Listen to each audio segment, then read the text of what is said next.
to ever happen to you again. Well, millions of people worldwide have now seen the movie Jesus Revolution. The box office hit introduces audiences to a young pastor named Greg Laurie and his wife, Kathy. Wendy Griffith talked with the couple about the real events behind the movie and about the possibility of another Jesus Revolution in the making. This thing that we found, I feel like I belong. You're going to need a bigger church.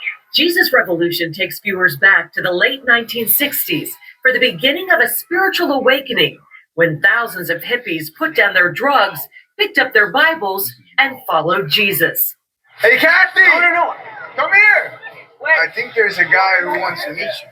It's also the story of two young people who met, fell in love, and became pioneers of the Jesus movement. See, I would rather expand my mind. That couple, Greg and Kathy Laurie, who celebrate 50 years of marriage next year, never dreamed that part of their life would one day be featured on the big screen. I think one of the unique features of this film is it's a multi-generational movie. Like, I've heard so many stories of the grandparents, the parents, and the kids, and even the grandkids coming, and all of them connecting to some aspect of the movie because there's so many stories woven together. As for the movie version of their love story, the Lauries say the writers and producers got it right, although they did break up several times before finally making it official. Did your dad ever warm up to you? Oh, yeah. No, I had a great relationship. His name is Dick. I called him Dad. And I put myself in his shoes. I come walking into their house. I had hair past my shoulders, a full beard, and a red beard, by the way. So I come walking in, and he's kind of, who is this guy wanting to date my daughter? And when I finally asked him for permission to marry his daughter, he very calmly said, no. And he told me why. But, when we did get married, they warmed up. So, Kathy, when did you know that Greg was the one? She's still asking that question. We're closing in on 50 years, so. It was a conclusion I came to, even though I was only 17, after having broken up 2 or 3 times, that I had these spaces when we weren't dating that I would sort of look at the landscape of the guys I knew.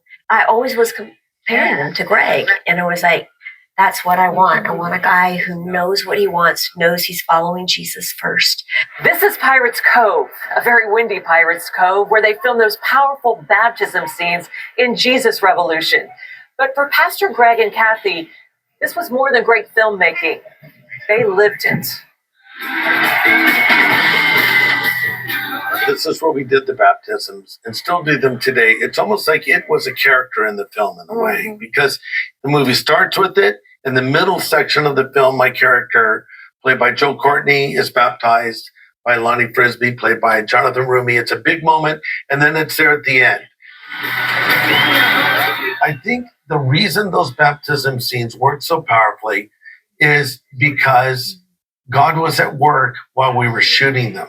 On one occasion, when we were shooting the scene with Greg and Lonnie, where Greg prays with Lonnie, extras were coming to Christ and wanting to be baptized for real. For the Lauries, the Jesus movement never really ended. Greg went on to be the pastor of Harvest Christian Fellowship near LA and draws thousands to his Harvest Crusades. When asked if we're going to see another Jesus Revolution in America, they are cautiously optimistic. I hope so, and I pray so, and I feel if we don't see one, I tremble to think of what our future is and the collision course we're on right now on so many levels.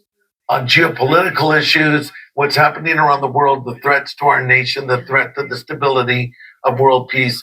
I will say there is a huge desperation. Yeah. I sense it among the young people in our church, the young adults in particular. They are longing for a real experience with God, and they want to experience that in worship and in people getting saved. Pastor Greg believes true revival starts with the individual. So if you want to see a revival, do revival-like things. Stop waiting for some emotional experience. Just go out and do what God's called you to do. Only God can send a revival, but only I can preach the gospel. You might expect this faith couple with 50 years of ministry behind them to start slowing down a bit, but the Lauries seem to be getting a second wind. Yes, the movie has sort of opened some unusual doors and given us a much wider platform. And now that it's going to be going international, you know, Now there'll be Kathy's getting recognized. more people. They literally pushed me away. I They want to did. talk to Kathy. Yeah, right. Not. But I just want to do what God wants me to do until He says, we're going home now. We're done. And there are times when, you know, when the work is intense and we're very busy and we do get tired at times. But I do feel more passionate about sharing the gospel. And we have the answer. We have this treasure hidden in these vessels. It has brought me back to those early days of what it was like to be passionately in love with Jesus, to the point where I had to tell people. Wendy Griffith, CBN News, Los Angeles. Feel like you're an outcast.